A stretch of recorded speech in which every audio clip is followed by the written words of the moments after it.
Hi guys, I'm Varsha Patel here with Any Mum Can podcast and the live on Facebook and on YouTube.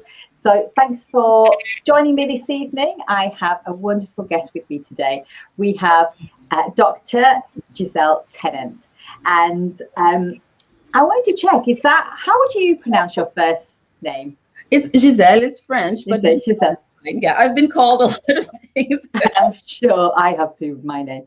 But it's wonderful to have you with me. And I'm amazed that we're going to talk about something so passionate for me about psychology of change and how actually women's lives are mums' lives, and how mums' lives, the way we change and the obstacles we have possibly in our life. Are they obstacles? Do they create barriers for us to create change in whatever things we're doing, whether it's our health, career, or just evolving and wanting to grow on a personal level? Do these things, does our lives really, do they create obstacles for us, or are we seeing it all wrong? So we've got Dr. Tennant with us today to talk about this. She is a clinical exercise physiologist with a PhD in psychology. She has a passion for improving quality of life through evidence-based physical activity and nutrition programs. So welcome, Dr. Tennant. I'm so pleased to have you today.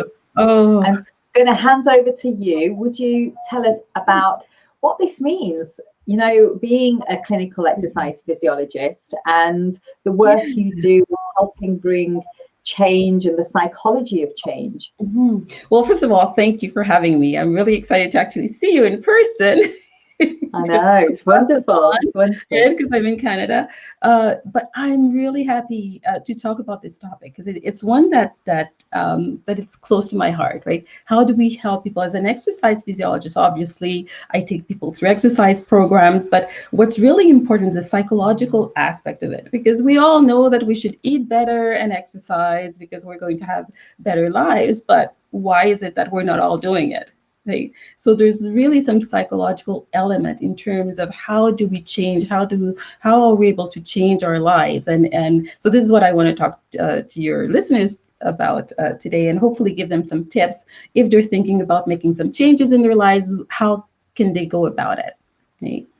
Fantastic. One of the things that, there's lots of theories, right? In psychology, we love theories. When we talk about change, you may have heard, and some of your listeners may have heard about the health belief model or the theory of planned behavior, social cognitive theory. Now, this is not a psychology class, so we're not going to talk about that.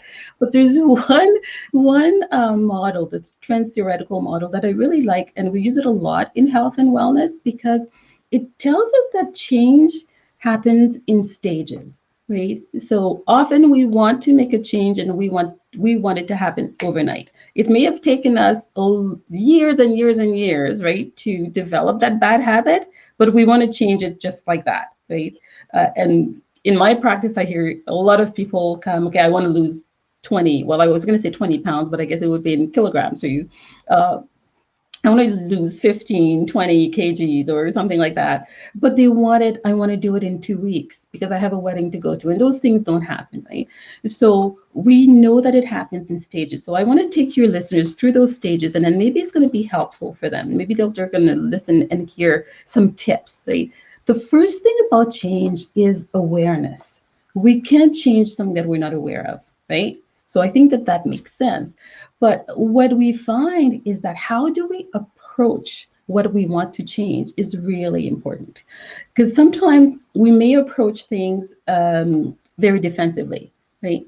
So I'll give an example for a mom. We're a tired mom. We have our first child and baby's crying. We've done everything that we could and baby's crying. It keeps crying. It keeps crying.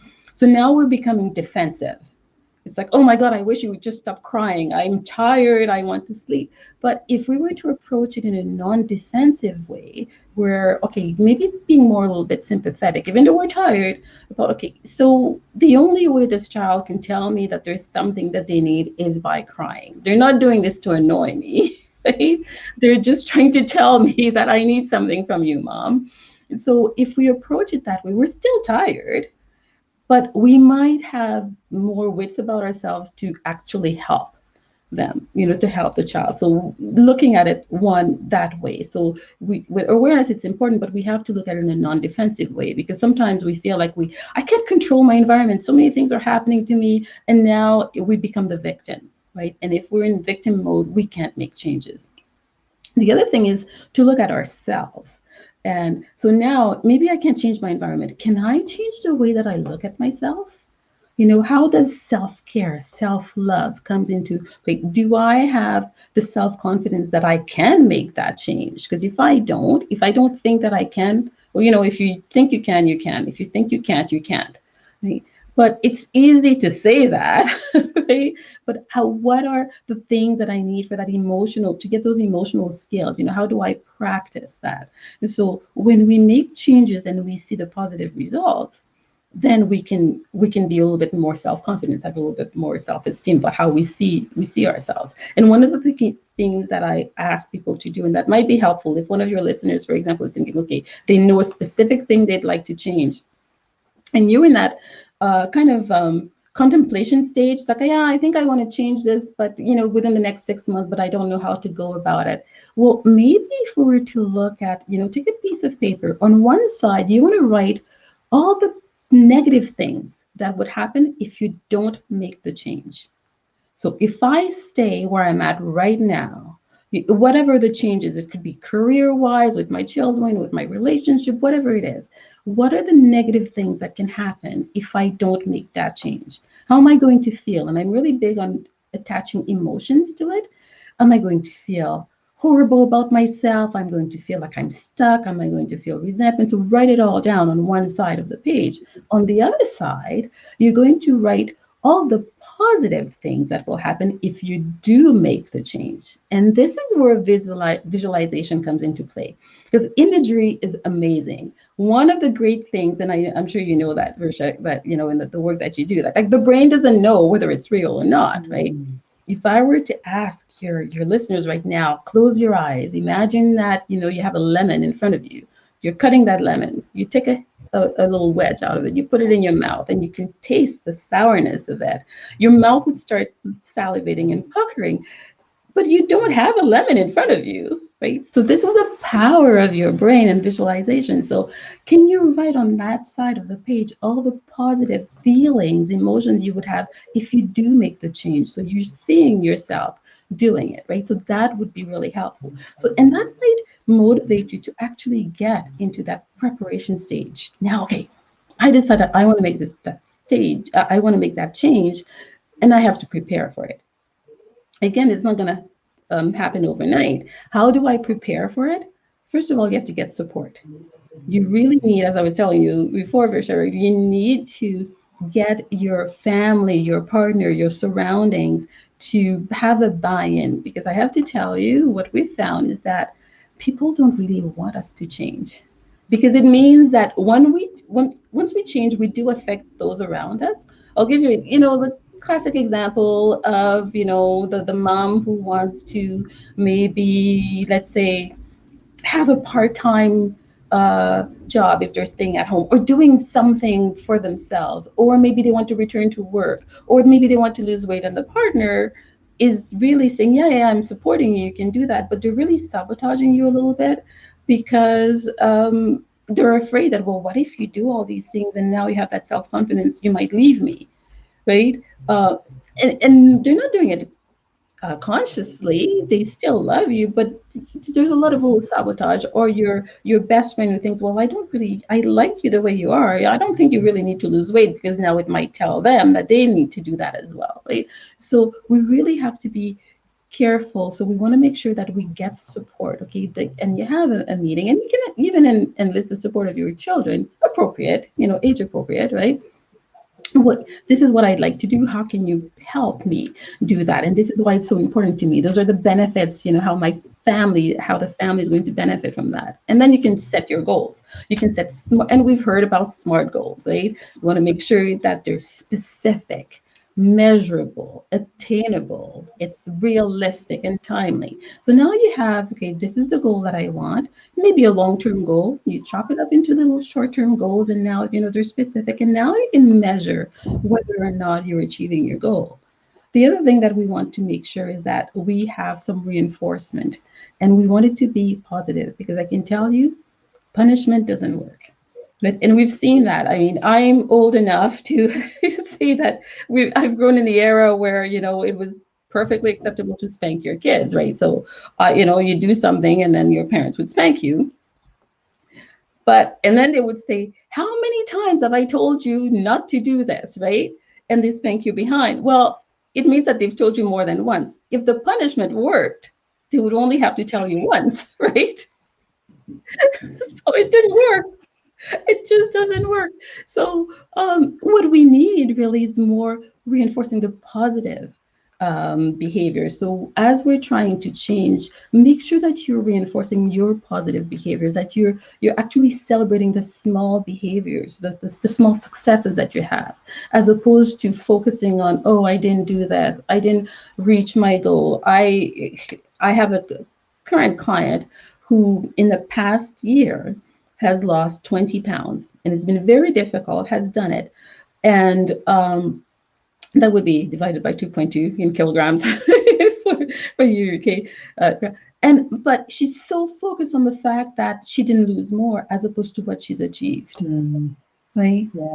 And considering all of the chronic issues that she has, that's a great success. Right? But still focus on, no, well, I should have lost more, right?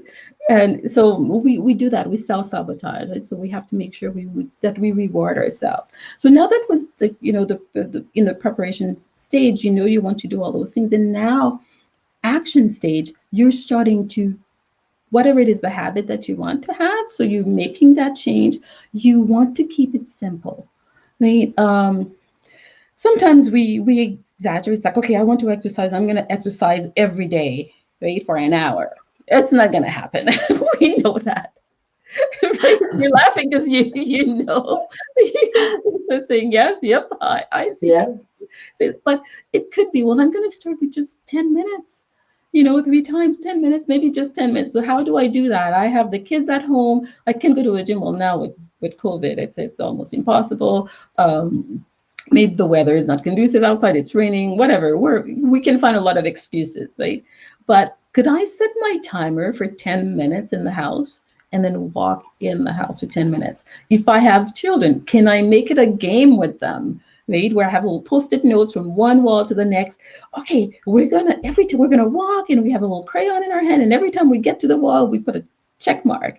Right, and we're going to see how many check marks we can have. So now it becomes a bit of a competition because we want a lot of check marks. So we're going to walk really fast. So now the kids don't know that you're exercising, but you're doing your exercise and everybody's happy, right? So you keep it simple, but you do need to track things down. Research has shown that when we're trying to implement change, tracking things down, whether you journal or you write down, first of all, the behavior that you want, right? And you write down the goal. Okay, this is what I want to achieve.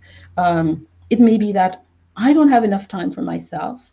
I have all the kids at home because of COVID. I'm not sure if they're going to go back in the classroom or not. I need 15 minutes for myself. It could be I'm going to get up 15 minutes earlier.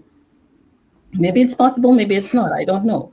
And I know that maybe I will be successful. Maybe I will fail at times, right? I will. Sorry. Thank you. Am I able to maybe set my alarm 15 minutes before my regular wake up time? So now I can have time. It's simple, right? I can have time for myself. Now, maybe one day I'll sleep through my alarm and I don't get up, right? But it's okay because I know that now, okay, maybe this is not going to work for me, or maybe I need to take that 15 minutes and carve out some time during the day with the kids, maybe give them reading time, and then I do something else, whatever it is, right? But if you write it down, you can tell whether it works or not. But you want to write down what you feel, your emotion is all good. So this is the behavior that I want to do. This is what I'm doing. This is how the goal, and this is how I felt when I was doing it. You might find out that it's not for you. It's like, I'm not a morning person. Instead of feeling empowered, and I have, I set the intention for the day. I feel lousy, I'm tired, and I'm grouchier. So now you've realized that, okay, maybe this is not for me, but it's good information to have, right? And then, And you because tried it, right? yeah, and you've tried it, and you know what? I've tried that. I know, and it's not failure. It just means that this was not for you. There's something else. What is the goal? Maybe I can find a different way, right? A different change to make to get that goal. And one thing that we also do, we want to focus on the outcome, right? Instead of enjoying the journey and knowing the process and knowing that we're going to, there's going to be ups and downs, and this is a process, and I'm going to learn along the way. There's going to be ups and downs. We know for sure we're going to make mistakes in life, right? From now until we die, we're going to make mistakes. So what's our approach again, right? Is it going to be non-defensive? Or is it going to be that I'm a failure? Or are we going to say, okay, you know what? No, this is just a learning moment from myself. And I think that that works well. One of the things that I find, and because you also an exercise guru, Risha, I teach fitness instructors, well, people who teach people who want to become instructors or personal trainers. And one of the things that we say to people, come and exercise, you're going to feel great, you're going to have energy, and your core is going to be wonderful, and you're going to feel younger. And we forget to tell them, and it's going to hurt at times, right?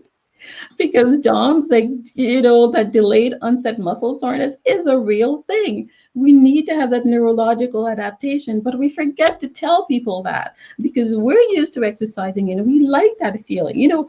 I had a really great leg workout, and I can barely go up and down the stairs. It really hurts. And we feel proud of that, right?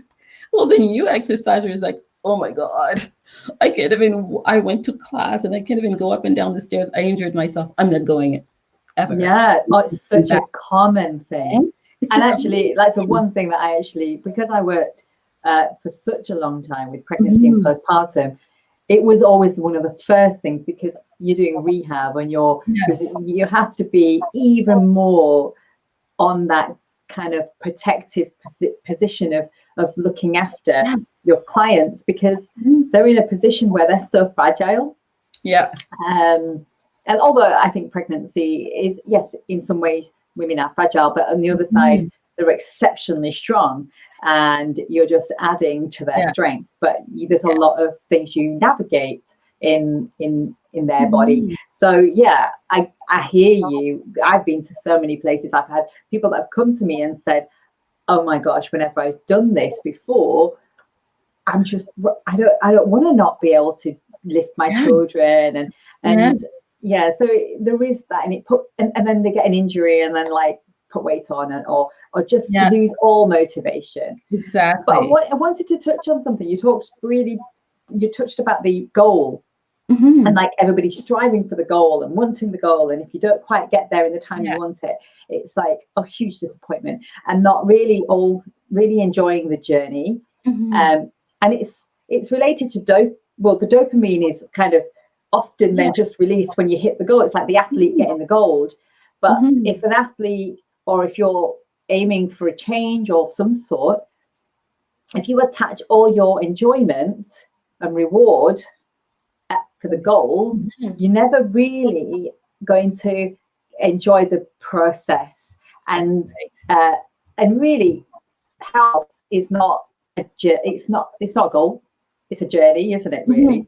Yeah, it is. It is a journey. It really changed. It is a journey. And I think if we prepare ourselves, right, and we know that it's a journey, it's going to be a lot easier, because we're not going to focus on that goal. We're going to focus on learning, changing, and adjusting, right? We have to be flexible enough. So we have to know ourselves, right? So maybe, and this is why change is a slow process.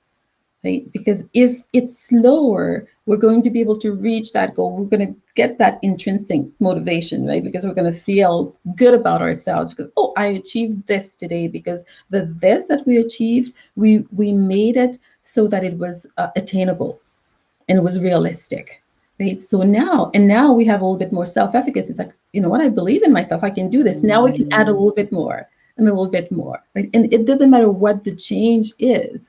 It's really more the methods that we use, right, to achieve that change. It's going to be really, really important, because consistency is so important, right? Repetition, consistency. I mean, we're all moms. I mean, some of us, we have adult children, some of us maybe little kids. When they start walking, you see that you never see a baby start walking, a toddler starts walking, they fall and they're like, oh God, I'm never getting up again. I didn't succeed, right? No, they're just going to get up. And what do? We encourage them, right? We don't look at the baby and say, you stupid little baby, you can't even walk yet. You should be over. We don't say that. We encourage them to walk. And if we had the same approach with ourselves, that if we were so forgiving with ourselves, I think that it would be a lot more beneficial for us, and we would be able to attain the change that we want, right? So there are a lot of concepts, psychological concepts, that we can apply without being too psychological, and not thinking that it's a therapy session or anything like that. Those are just things that the world of research has observed, and we know that those are things that work, right? And for the majority of people, they work. And the key thing is that if we adopt those behaviors, and we now have those emotional skills, those skills to be able to change and sustain change, it can spill over in other aspects of our lives, right? So maybe we started with right? Maybe it's about exercise, but then maybe it could be healthy eating, and then maybe it could be being more assertive, and then it could be being less of a people pleaser, right? Things like that. So which is really cool. Mm-hmm. Yeah. I'm just going to take a point at this time. Just to ask if anybody has any questions, because you've covered quite a lot, and I think it's fantastic. And if anybody has any questions, you can just drop a comment in the comments box, and I'll pick it up, and then I can ask Gisele any questions you have. But we'll carry on. I just wanted to, because you've gone through some really important stuff, that steps and thoughts and considerations people need to take. Yeah. And so if there are any questions, I would really encourage people to ask. But what I wanted to also ask from kind of like a point of view of the psychology of change, all these things, the awareness, and then getting your family on board, and your support system. Through this, what's the psychology of all of these changes, these things that we have to kind of bring in for change? Well, and this is what the research has shown, is that the psychology behind it is that, first of all, when we have, for example, if we look at support, when we have support, it's been shown that we tend to be more successful, right? When we have the support of others behind us, because now we're not feeling alone. So it's going to help kind of increase even the way that we see ourselves, right? Because you're going to see now that you're worthy enough for someone to help you through what you're going through, right? So it is going to help you with your self-esteem. If we have self-esteem issues, I mean, some people may not have any self-esteem issues, and sometimes people think, well, it's a question of willpower, but it's really more a question of, how do I see myself, right? Because even though we're aware, if we do not think that we are worthy enough, right, for the change, we don't have that self-affirmation yet, we're not there yet. We think that, and that can stem from, psychologically, from the way we were brought up, or the care we were given as kids, as between the ages of 0 and 3. This is when we develop our attachment style and how we respond to life. So maybe we're a little bit anxious and we need reassurance all the time. So therefore, we may not think we're worthy to make that change, right? So that it's like, well, what's the point, right? But if we're secure enough, we might be able to do it. So those are all the psychological points. So everything, I've tried to give some examples that are more, less theoretical, but it is based in theory, right? So those changes that happens, those stages of change are, we're in pre-contemplation, then we get into contemplation, then preparation. And after preparation, we get into action. And then after, the last step after action is maintenance. Now that we are in maintenance, then we get to protect our behavior. So some people say, well, I have no control over what happens to me, but we have control over how we respond, right? And that's the only control that we have. But how we respond is going to depend on how, the self-esteem that we have, the self-confidence that we have, how, do we have self-efficacy for whatever it is that we want to change, and how can we make that happen, right? And it all starts, with self-love. Actually, we have to love ourselves enough to know that we're worthy of that change, especially if we want to do something so that we can better ourselves and our families. We want to make sure that we are there for our children. Well, we can't give from an empty well. So we have, and we know that, put your oxygen mask on first. Right? So you want to make sure that you're at your best so that you can give your best. That's one. And the second thing is that what example are we setting for our children if we tell them that it's okay not to take care of ourselves in order to take care of others?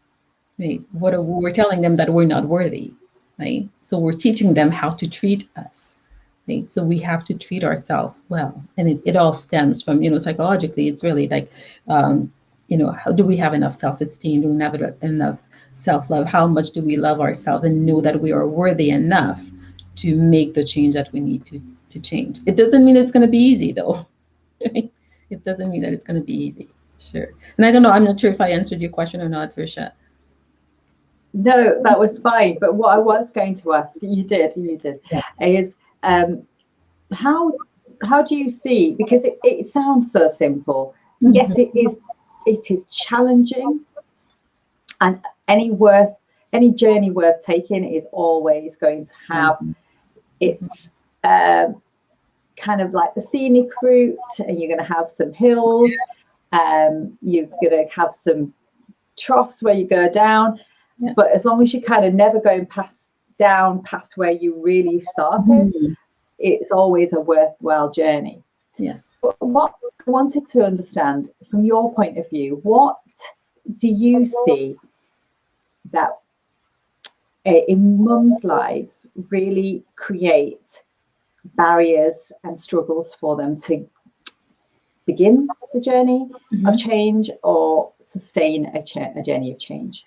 The number one barrier that in anything, it doesn't matter what it is that want to change, people will say is lack of time. I don't have enough time. Right? And I think that your listeners probably can relate to that, right? The moms who are listening saying, yeah, and they'll say, yes, you're right. I don't have enough time. I have to take care of John and Susie and the house and prepare the meals. But the reality, though, is that we would make enough time if it's important enough for us, if we put ourselves as a priority, right? And it all goes back down to, again, are we worthy of it? Because we will make time for the things that are important to us.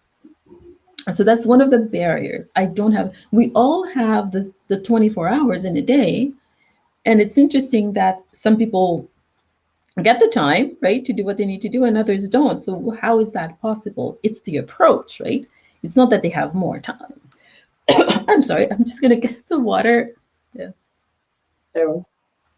Yeah, so I think that's one of the barriers. So it's like, how can I carve now more time? And this is, some of those examples that I was trying to give, or maybe you're trying to, maybe I can cut out the amount of hours that I sleep and start with 15 minutes, but maybe it's not possible. Can I carve out 15 minutes during the day or 20, whatever time that I need, right? How can I get pockets of time? Do I need to pencil it? Because if I had a doctor's appointment for child A, would I make the time to go to that doctor's appointment? Yes, right? Yes, you would. You wouldn't say, well, I don't have time. We would. So it's the same thing. Am I worthy enough to write down in my journal or my calendar, okay, this is, me time. And, when we've gotten the support from the family, saying, okay, when I say me time, this is me time. And can I take that time for myself? So that's one of the barriers, right, that we have. And the second part of your question was about how can we make it sustainable, I think it was. And that's with repetition and being consistent. But also knowing that we're going to have times where we will have relapse, right? It's normal. Things will happen. That there'll be disruptions. Like, for example, COVID was is a big disruptors in our lives, right?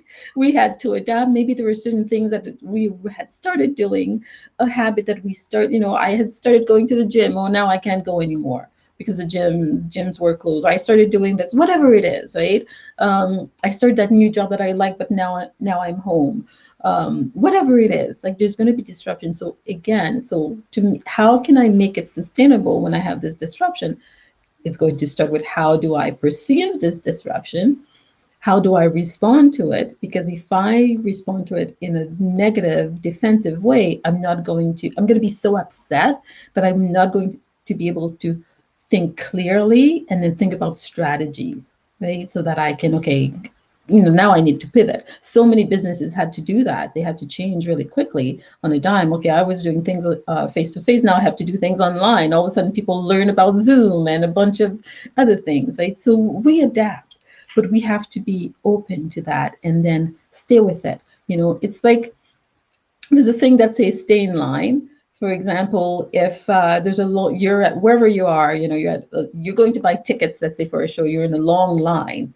If you decide, oh, the line is way too long, or you're waiting on the phone because you're calling customer service and you decide, oh, it's way too long, you hang up. Well, when you call back, you're going to be at the back of the line again. Right? So it's probably better to change your approach, saying, okay, so they have a lot of people online. I'm going to stay online, but maybe I can do something while I'm staying online, right? To distract myself so that I can get to the goal. Right? So again, go back to that the positive, right, and the negative things. Go back to that positive side and visualizing what are the things that you would get out of it, right? So that you can stay consistent in those moments where it's like, I feel defeated, right? Because I have all those barriers. Yeah, it's connecting with your why, isn't it? It is connected with that, absolutely. Yeah, because the list is, well, why, if I don't do it, I'll feel like this, and it's taking you away from your why. And your list of of the reasons for doing it are your drivers, your carrot, if you like, to bring you hope again. Like, that's why I'm doing this. Oh, I forgot that. And you get re-energized and feel purpose again of why am I doing this? Why is this such a struggle? Okay, right. And it's reframing things. So I think the word struggle, I kind of think when I work with people, I say, right, we're going to eradicate that word, because nothing is a struggle. Maybe things are challenging, but we overcome challenge. Struggle is stuck and just gets inside you, right? Struggle. Yeah, there's another word also, in our practice when we talk about relationships, sacrifice, right?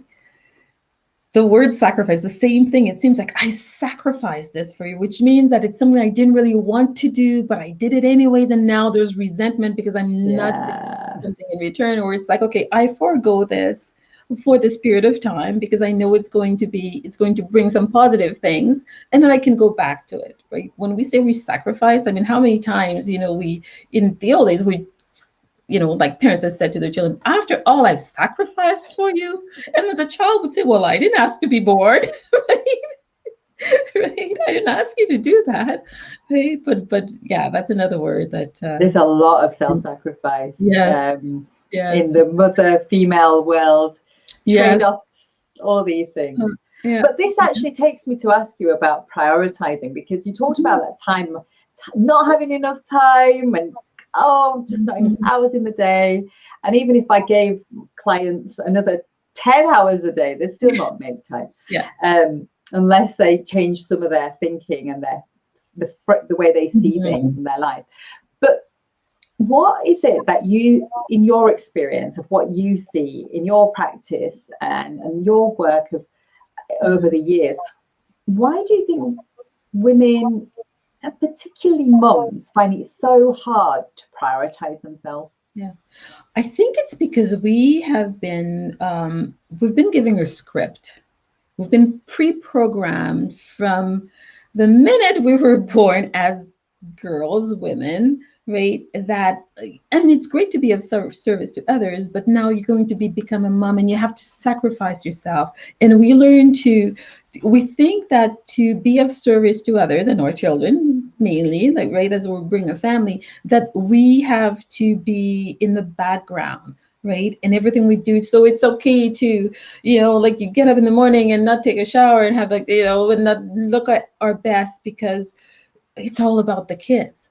And we are preconditioned to know that, thinking that self-love is selfish, right? If I'm going to take time for myself, I'm selfish and I'm not a good mom because I need to take more. That time should be spent with the kids, right? I have to do everything for them or with them and then forget about myself. So it's really a hard habit to break and we may have seen it as an example. Maybe our mom was that way as well, right? So then if we decide to do things differently, we get admonished. It's like, what do you mean you spend some time with your friends, you went for lunch or something like that? Don't you have kids to take care of?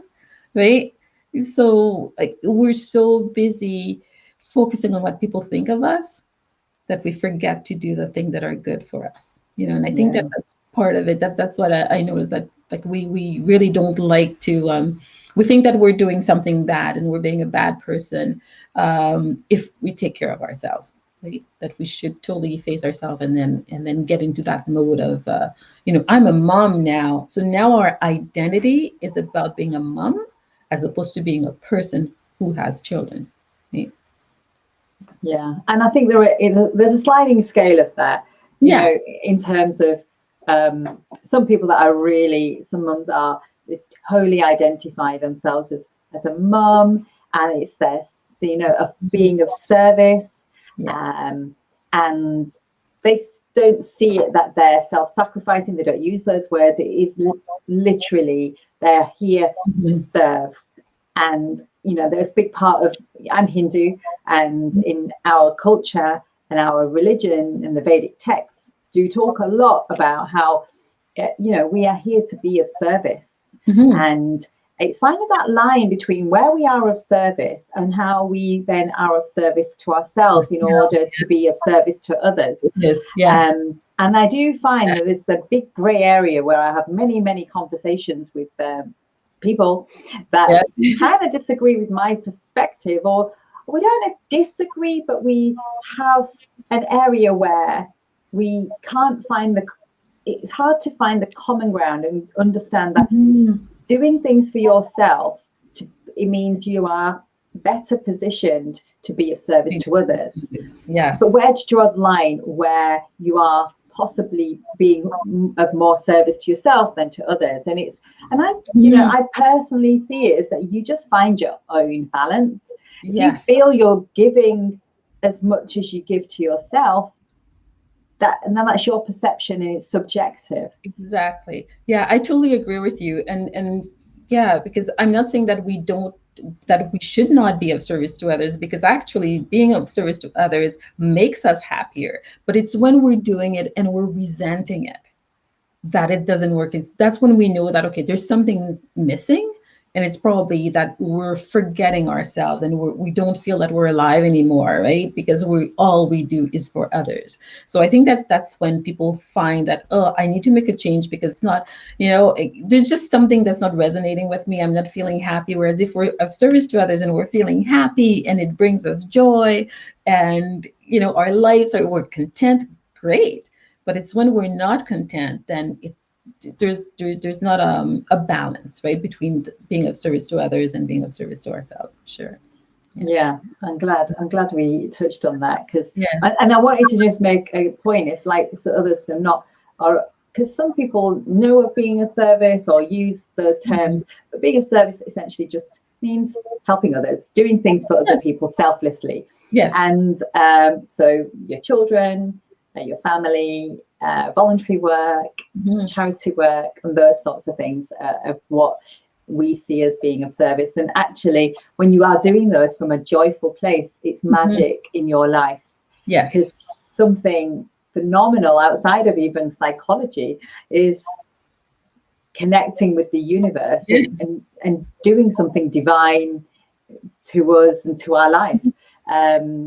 Yeah, and it is kind of, in a way, it's related to psychology, because there's an aspect of psychology, it's called positive psychology, where doing all of those things, and we know it helps us. It helps us mentally. We feel better about ourselves. We feel better about outcomes in our lives. So it's definitely something that we should focus on. Being of service is really important, but we cannot forget about ourselves. Right. So it's again, like you mentioned, it's that balance, that sliding scale. Where do you fit in? And it's going to be different for everyone. Right. So we have to find where's our place of joy. Right. Yeah, fantastic. Well, thank you so much for sharing with us today. And I wanted to ask if anybody wanted to get in touch with you, where could they get in touch with you? Oh, well, they can get in touch with me. They can, if they're okay to text, I can give a phone number where they can text. It's 403-389-6105, because sometimes people feel, it's a lot easier to text, or they can email me. And if they want to email, they can email at Dr. Tennant, so Dr. Tennant at tenantsolutions.com. So Dr. Tennant at tenantsolutions.com. So it's my last name. Great. Yeah, so it would be great. And I'll put these in the notes anyway, so that and any social media handles as well too for you. Yeah, that's just to finish on, I wanted to ask what would you say your superpowers are through your life experience and the work you've done? What do you see as your superpowers?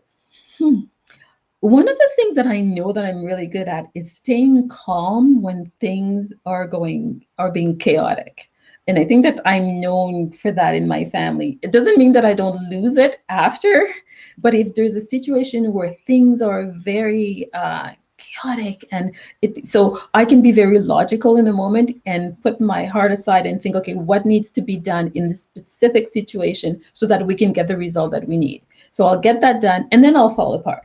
But while everybody is panicking, or freezing, I'm able to think, and that has served me. There are a few circumstances in my life where this has happened, and I think it has served me well. And even as a child, it was like that. I would say, "No, Mom, we're gonna this or this. This is the way that I'm seeing this. This is what we need to do." And then after that, it's like, "Oh my God, I can't believe I just did this." Right? I fall apart. So that's one of the things. And I think the other thing is that I really know my core values, and I will not do something that just to please someone, right? So if something does not align with the way that I have very strong core values, and if it doesn't align, I will not do it, right? And I'm not going to do, and it doesn't matter who asks. It could be a family member, a partner, a child. If it doesn't resonate with me, and I will explain why if they want to know why, but I will not do it, because I know that I will resent myself, and I will be complaining the entire time that I'm doing it as well, right? So it's just not worth it for me. And I would say, the third thing is that I really believe that everything we do in life is a choice. Right? So it's not that I try, I really don't blame others or complain. Something happens, okay, what's the lesson in it for me? It doesn't mean that it happened overnight. Right? It took years and years and years, because I'm a lot older than I look. So it took years and years, right, of wisdom and going through things to realize that, you know what, I have a choice. Right? So if I choose to respond this way, is it going to serve me well? Probably not. So then I choose to respond that way, or I'm going to be a lot happier, right? So it's those things that I've learned as I've been going through the ups and downs of life, right? Yeah. I can really resonate with that last one, especially. Yeah. So thank you for sharing those, and really insightful, actually. What brought you to this work that you do? Oh, I think that, well, I grew up in a family where we were very athletic, so it was always, but very academic as well. So it was like both sides were pushed, and I thought that I wanted to be a medical doctor, and then I realized in high school that I really didn't want to do treatment. I wanted to do prevention, and as I was always physically active, it kind of went into, I did do an undergrad in biology anyways, because I like science, but I went into exercise physiology because I wanted to understand how the body works and how I could help people to prevent getting sick. There's a lot of high blood pressure in my family, especially on my dad's side of the family. A lot of hypertension. My dad died of a stroke. My mom later on died of a stroke.